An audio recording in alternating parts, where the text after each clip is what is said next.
The bronze blade caught the dying light of the Roman sun as it pierced through Lucius Tarquinius Superbus's royal robes. Blood, dark as wine, pooled beneath the marble steps of the Regia. But the king did not fall, not yet. His eyes, wild with fury and disbelief, swept across the faces of the conspirators who had cornered him like wolves around a wounded stag. "You think you can rule without a king?" Tarquinius spat, his voice echoing through the sacred precinct. "You are nothing but shepherds playing at power. This city will burn without me." Lucius Junius Brutus stepped forward, his own sword still gleaming red. The aristocrat's face was carved from stone, but his hands trembled, not from fear, but from the weight of what they had just done. Around him, the other patricians stood in grim silence, their togas stained with the blood of monarchy itself. "Rome will not burn," Brutus declared, his voice cutting through the evening air like a blade. "It will rise." The year was 509 BCE.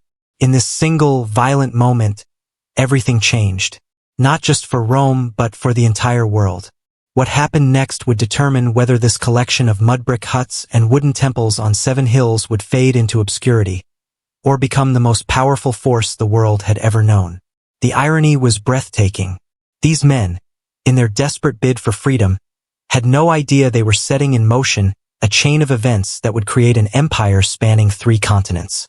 They thought they were ending tyranny. Instead, they were birthing something far greater and far more terrible than any kingdom that had come before. This is the story of transformation, of how a small village of farmers and traders, huddled on the banks of the Tiber River, would grow to command the Mediterranean Sea like a vast Roman lake. It is a tale written in blood and ambition, carved in marble and bronze, built on the bones of those who dared to stand in Rome's path. But empires are not born in a day. They rise through fire, forged in the crucible of war, tempered by the hammer blows of crisis. The Rome of 509 BCE was not the Rome of Caesar or Augustus. It was fragile, surrounded by enemies, bleeding from internal wounds. The Etruscans to the north commanded superior armies and ancient wisdom. The Gauls lurked beyond the Alps like gathering storm clouds. To the south, Greek colonies controlled the seas with their superior ships and strategies. Rome should have failed. By every measure of logic and history, this infant republic should have been strangled in its cradle. But Rome possessed something its enemies did not. A hunger that could never be satisfied, a will that bent but never broke, and leaders who understood that sometimes, to save what you love, you must be willing to destroy everything else. As Tarquinius fled into exile, his threats echoing behind him like thunder, the patricians gathered in the forum looked upon their city with new eyes. The wooden huts suddenly seemed insignificant. The muddy streets appeared primitive. But in the distance, the 7 hills rose like sleeping giants, and something in their hearts whispered of destiny. They had killed a king. Now they would have to become something greater than kings. The die was cast. Rome's greatest gamble had begun. The inciting incident, blood and bronze. Morning after Tarquinius's exile dawned gray and uncertain over the 7 hills. In the Forum Romanum, citizens gathered like iron filings drawn to a magnet, their faces etched with the same question. What comes next? Brutus stood before the Curia, the simple wooden structure that served as their meeting hall. His words from the night before, "Rome will rise," seemed hollow in the pale dawn light. Around him, the other conspirators shifted nervously. They had expected jubilation, celebration, the joy of liberation. Instead, they found only silence and worried glances. "Citizens of Rome," Brutus began, his voice carrying across the crowded plaza. "We have freed ourselves from the chains of tyranny. But freedom is not a gift, it is a responsibility." From somewhere in the crowd, a voice called out, "Who will lead us now? Who will speak for Rome when the Etruscans come?" The question hung in the air like smoke from a funeral pyre. The conspirators had been so focused on removing the king, they had given little thought to what would replace him. Democracy was a foreign concept, practiced only by the strange Greeks in their distant city-states. Rule by committee seemed chaotic, unstable. It was then that Marcus Valerius Publicola, a younger patrician with sharp eyes and an even sharper mind, stepped forward with a proposal that would echo through the centuries. "We need no single leader," he declared. "Let us choose 2 men to guide the state. Consuls who will serve for 1 year only, each checking the power of the other. When their time is done, they will return to being simple citizens." The crowd murmured. Some nodded thoughtfully. Others frowned with skepticism. But Brutus saw the wisdom in it immediately. Power shared was power contained. Authority divided was authority controlled. "It is decided," Brutus announced. "Rome will be ruled by consuls, elected by the people, accountable to the people. Never again will one man hold absolute power over this city." But even as the words left his lips, riders were approaching from the north, their horses' hooves drumming against the Via Salaria like war drums. The messenger who dismounted in the Forum bore news that would test this newborn republic before it had even learned to walk. "The Etruscan armies march on Rome," the rider gasped, dust and sweat streaking his face. "King Lars Porsena of Clusium leads them.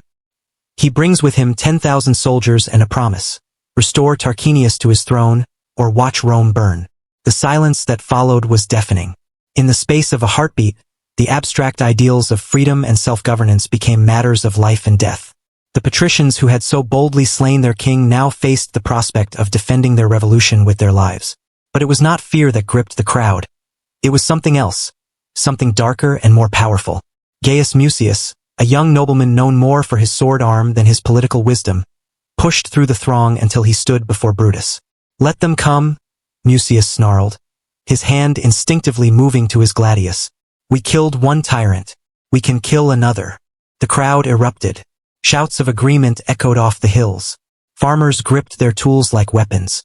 Merchants closed their stalls and reached for shields that had gathered dust in their homes. Old veterans of forgotten skirmishes straightened their bent backs and remembered the weight of armor. Something extraordinary was happening in that moment. Something that would define Rome for centuries to come. These people were not just defending their city. They were defending an idea. The idea that free men could govern themselves. The idea that merit, not birthright, should determine leadership. The idea that Rome belonged to Romans, not to kings or foreign powers. Brutus felt it too, this surge of collective will, this transformation from a collection of individuals into something greater. His earlier words no longer seemed hollow. Rome would rise not because it was destined to, but because its people had chosen to make it so. "Then we prepare for war," Brutus declared, his voice now ringing with certainty. "Let Porsena come with his 10,000. He will find that Romans are not so easily conquered." As the crowd dispersed to prepare defenses, to sharpen swords and repair walls, none of them could have imagined that this moment, this choice to fight rather than surrender, was the first step on a path that would lead Roman legions to the gates of Babylon, to the pyramids of Egypt, to the fog-shrouded shores of Britain. The infant republic had taken its first breath. Soon it would learn to roar. But first it had to survive. And survival, as Romans would learn again and again throughout their history, demanded sacrifices that would make heroes of ordinary men and legends of desperate deeds. The bronze gates of the city began to close. The last king was gone. The first war had begun. Rising action, the crucible of fire. The siege began at dawn on the Ides of Martius. From the walls of Rome, the defenders could see the Etruscan host spread across the Campus Martius like a sea of bronze and leather. 10,000 warriors, their armor gleaming, their standards snapping in the morning wind. At their head rode Lars Porsena, king of Clusium, his chariot wreathed in purple and gold. But it was not the sight of the enemy that struck fear into Roman hearts. It was the figure who stood beside the Etruscan king. Lucius Tarquinius Superbus, the exiled monarch, had returned to reclaim his throne. His presence transformed what might have been a simple territorial dispute into something far more personal, far more bitter. "Look at them," sneered Gaius Mucius from his position atop the Palatine wall. 10,000 foreigners led by a Roman traitor. They think our walls will crumble at the sight of their pretty armor. Beside him, Horatius Cockles, a one-eyed veteran of the border wars, spat into the dust below. "Walls don't make cities strong, boy. People do. And Romans." He hefted his pilum, testing its weight. "Romans die hard." The first assault came at midday, when the sun was at its highest and the bronze armor of the Etruscans caught fire with reflected light. They advanced in perfect formation, their shields locked, their spears leveled. The discipline was terrifying to behold. This was not a rabble of raiders but a professional army that had conquered half of central Italy. But the Romans had advantages of their own. They knew every stone of their city, every narrow street and hidden passage. More importantly, they were fighting for something the Etruscans could never understand, the right to choose their own fate. The battle for the walls raged for 7 days. By the 4th day, sections of the wooden palisade were burning. By the 6th, Etruscan siege towers loomed over the Aventine Hill like wooden mountains. But still, Rome held. It was on the 7th day that everything changed. A messenger, bloody and exhausted, staggered into the forum with news that struck the defenders like a physical blow. An Etruscan force had crossed the Tiber upstream and was marching to attack the Janiculum Hill from behind. If they succeeded, Rome would be trapped between two armies. In the emergency session of the newly formed Senate, voices were raised in heated debate. Some called for surrender, arguing that honor was meaningless to dead men. Others demanded a final charge, a glorious last stand that would be remembered forever. But it was Brutus who proposed the desperate gambit that would define Roman courage for generations. The Sublician Bridge, he said simply. It is the only way they can bring their full force across the Tiber. If we destroy it, we trap ourselves on this side, finished Spurius Larsius, another of the conspirators. No retreat, no escape. Victory or death. Victory or death, Brutus repeated, his eyes blazing. Is that not what we chose when we killed the king? The decision was unanimous. The bridge would be destroyed, even if it meant sacrificing the men sent to hold it while the engineers worked. But who would undertake such a mission? Who would stand against an entire army to buy precious time for the demolition? The answer came from an unexpected source. Horatius Cockles, the one-eyed veteran, stood slowly from his place in the corner of the curia. His weathered face was calm, almost serene. "I'll hold the bridge," he said quietly. "Give me 2 good men and enough time to sing a war song. That's all I need." The silence that followed was profound. Here was a man volunteering for certain death, not for glory, not for reward, but simply because it needed to be done. It was the first true demonstration of what would become the defining characteristic of Roman virtue, the willingness to sacrifice everything for the greater good. Spurius Larsius and Titus Herminius volunteered to stand with him. As the 3 men prepared for their final battle, citizens gathered to bid them farewell. Women wept. Children pressed small gifts into their hands. Old men who had served in the legions saluted with tears in their eyes. At the bridge, the Etruscan vanguard was already advancing. Their commander, seeing only 3 Romans barring their way, laughed and ordered a full charge. It would be, he thought, a matter of moments before the bridge was theirs. He could not have been more wrong. What followed was not a battle but a legend being born in real time. Horatius stood in the center, his shield catching blow after blow, his gladius finding gaps in enemy armor with deadly precision. On his flanks, Larsius and Herminius fought like demons, their backs to the sacred city they would die to protect. For 2 hours they held. 2 hours against impossible odds. While behind them the engineers worked frantically with axes and fire to weaken the bridge's supports. The pile of Etruscan bodies grew higher. The 3 Romans bled from a dozen wounds, but still they stood. It was then that disaster struck. A lucky spear thrust found its mark, and Herminius fell, his blood pooling on the wooden planks. Moments later, Larsius took an axe blow to his shield arm and stumbled backward, crying out for Horatius to retreat. "The bridge!" shouted one of the engineers. A few more moments. But there were no more moments. The Etruscan line surged forward like a tide of bronze and death. Horatius, alone now, his shield cracked, his sword notched from constant combat, made a choice that would echo through eternity. Rather than retreat, he advanced. His battle cry, "Tiberinus Pater, accept this warrior and his arms," rang out across the water as he threw himself into the Etruscan ranks. Behind him, the engineers struck the final supports. The Sublician Bridge groaned, swayed, and collapsed into the rushing waters of the Tiber, taking Etruscans and Romans alike into its muddy depths. But Horatius did not drown. The river god, it seemed, had accepted his sacrifice. The one-eyed warrior surfaced downstream, alive but barely conscious, to be pulled from the water by Roman hands. The bridge was gone. The city was safe. The siege continued for another month, but the heart had gone out of it. Porsenna, impressed by the courage he had witnessed, began to question whether Rome was worth the cost. When a young Roman noble named Gaius Mucius infiltrated the Etruscan camp and attempted to assassinate the king, burning off his own hand in a brazier to demonstrate Roman resolve when captured, The Etruscan king finally understood what he was truly facing. "You Romans are mad," Porsenna told his prisoner. "Magnificently, terrifyingly mad." The siege ended not with conquest but with negotiation. Porsenna withdrew his armies, impressed despite himself by a people who would rather die than surrender their freedom. Tarquinius, abandoned by his foreign allies, slunk away into permanent exile, his dreams of restoration dying with his relevance. Rome had survived its first test, but more importantly, it had discovered something about itself. These people, farmers, merchants, craftsmen, possessed a quality that their enemies lacked. When pushed to the brink, Romans did not break. They transformed. They became something harder, something more dangerous. The Republic had been forged in fire. Now it would learn to use that fire to light the world. The climax, the moment of truth. 3 years had passed since the siege, but the memory of Horatius's stand still echoed through the forum like a sacred hymn. Rome had not merely survived, it had begun to thrive. Trade flourished along the Tiber. The population grew as news of the city's courage spread throughout Latium. Most importantly, the radical experiment in self-governance was working. The consuls elected each year proved capable leaders, the Senate provided wisdom, and the people, the famous SPQR Senatus Populusque Romanus, had embraced their role as citizens rather than subjects.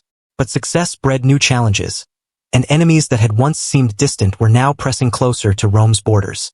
It was the consul Aulus Postumius Albus who brought the most alarming news to the Senate on a gray morning in late autumn. His face was grave as he stood before the assembled senators, many of whom were veterans of the revolution that had birthed their republic. "Fathers of Rome," he began, using the formal address that still felt strange after centuries of royal pronouncements. "I bring word from our spies in the Latin cities. A great confederation is forming against us. 30 cities united under a single purpose, the destruction of Rome." The silence that followed was not surprise but grim recognition. They had all known this moment would come. Rome's growing influence had disturbed the ancient balance of power in Latium. The other Latin cities, Tusculum, Tiber, Aricia, and dozens more, saw the Republic not as a liberator but as a threat to their own independence. Marcus Valerius Publicola, now in his 3rd term as consul, leaned forward. "What do they offer as terms?" "Submission," Postumius replied bluntly. "They demand that Rome dissolve the Republic, accept a Latin king chosen by the Confederation, and reduce our city to just another member of their league. If we refuse, they will march on Rome," finished Brutus, though age had silvered his hair. His eyes still burned with the same fire that had killed the last king. "How many soldiers do they bring?" 40,000 at last count. Possibly more. The number hung in the air like incense at a funeral. Rome, for all its growth, could field perhaps 15,000 fighting men, and that included every citizen capable of holding a spear, from gray-bearded veterans to boys barely old enough to shave. But it was not fear that gripped the Senate. It was something else, something that would have been impossible to explain to outsiders. These men had tasted freedom, had seen what Romans could accomplish when they fought for themselves rather than for a king. The thought of surrendering that freedom, of accepting foreign rule, was literally unthinkable. "Then we fight," declared Spurius Larcius, the hero of the bridge, his scarred hands clenched into fists. "We fought for our freedom against Porsenna. We'll fight for it again." "Against 40,000? asked one of the younger senators. "Even Romans can't work that miracle." It was then that Brutus rose to his feet. At 73, the architect of the revolution was still a commanding presence, his voice still capable of silencing a room. "Perhaps we cannot," he said slowly, "but we can try. And in trying, we can show the world what Romans truly are." The vote was unanimous. Rome would fight. The two forces met at Lake Regillus, 20 miles southeast of Rome, on the Ides of Julius.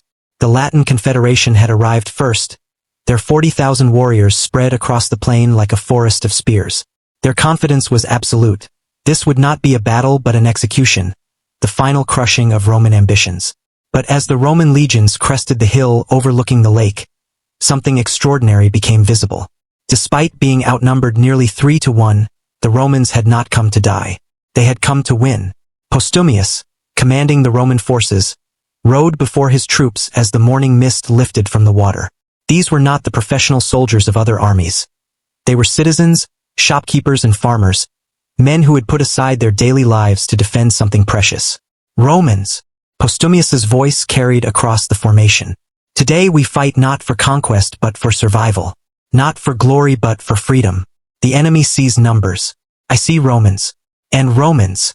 He raised his gladius toward the enemy host. Romans are worth 10 of any other men.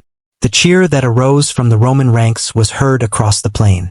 It was not the disciplined shout of professional warriors but something wilder, more primal. The sound of free men who had chosen their own fate. The battle that followed would be remembered as one of the most desperate and savage conflicts in the early history of Rome. Wave after wave of Latin warriors crashed against the Roman lines like breakers against stone. The hastily trained Roman soldiers fought with a ferocity that stunned their enemies. Not because they were better trained or better equipped, but because they were fighting for something their opponents could never understand. For 6 hours, the outcome hung in balance.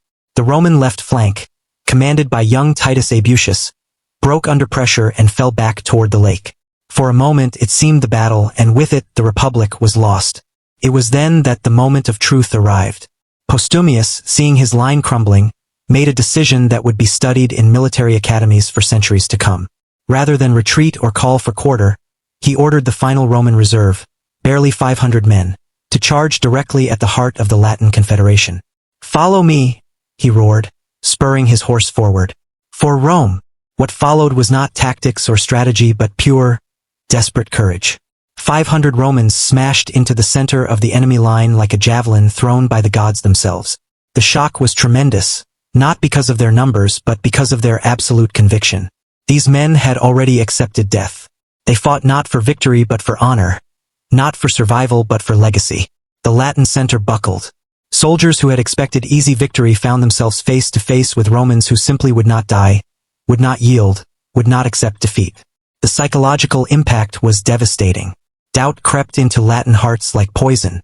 If these few Romans could fight so fiercely, what manner of city had they challenged? The tide turned in an instant. The Roman flank, seeing their comrades' desperate charge, rallied and struck back. The Latin Confederation, so confident that morning, began to fragment as individual cities started to calculate whether their own survival was worth the cost of destroying Rome. By sunset, the field belonged to Rome. Not because they had been stronger or more numerous, but because they had been more willing to sacrifice everything for their cause. The Latin Confederation dissolved within days of the battle. Some cities sued for peace. Others, awed by what they had witnessed, actually requested alliance with Rome. The balance of power in central Italy had shifted permanently. But the true victory was not military, it was philosophical. Rome had proven that free men, fighting for their own ideals, could defeat any enemy. The Republic had not merely survived its greatest test. It had announced itself as a force that would reshape the ancient world. As Postumius stood among the bodies at Lake Regillus, watching the sun set over a field that had nearly seen the death of Roman freedom, he could not have known that this battle was just the beginning. That the courage displayed here would carry Roman eagles to Britain and Babylon, to the shores of the Atlantic and the sands of the Sahara. All he knew was that Rome lived. And in living, it had taken another step toward becoming something the world had never seen before. An empire built not on the whims of kings or the dreams of conquerors, but on the will of free citizens who had chosen their own destiny. The moment of truth had passed. Rome had answered with blood and courage, and the answer had been heard from the 7 hills to the farthest corners of the Mediterranean. The die was cast. The empire was coming. Resolution, the dawn of forever. 5 years after Lake Regillus, Rome had become unrecognizable. Where once wooden huts clustered around muddy paths, stone buildings now rose with mathematical precision. The Forum, expanded twice in as many years, bustled with merchants speaking a dozen languages. Most remarkably, representatives from distant cities arrived daily not as supplicants or enemies, but as potential allies seeking treaties with the growing Republic. In the Curia, now rebuilt in gleaming white travertine, the Senate convened for what many sensed would be a historic session. The question before them was simple in words but profound in implications. What should Rome do with its newfound power? Consul Marcus Valerius Maximus, grandson of one of the original conspirators, stood before the assembled senators. In his hands, he held documents that would have seemed impossible just a decade earlier, formal requests for Roman protection from cities as far away as Neapolis in the south and Ariminum on the Adriatic coast. "Honored fathers," he began, "we face a choice that will define not just our generation, but all generations of Romans to come. Do we remain a city-state, content with our freedom and our borders? Or do we accept the responsibilities that our victories have thrust upon us? The debate that followed would rage for 3 days and reshape the ancient world. On one side stood the traditionalists, led by the aged Spurius Larsius. We fought for freedom, he argued, his voice still strong despite his 70 years. Not for empire. Each city we absorb, each tribe we conquer, takes us further from the ideals that made us strong. We risk becoming what we destroyed, tyrants ruling over unwilling subjects. But the younger senators saw opportunity where their elders saw danger. Gaius Fabius, whose father had died at Lake Regillus, rose to address the chamber. With respect to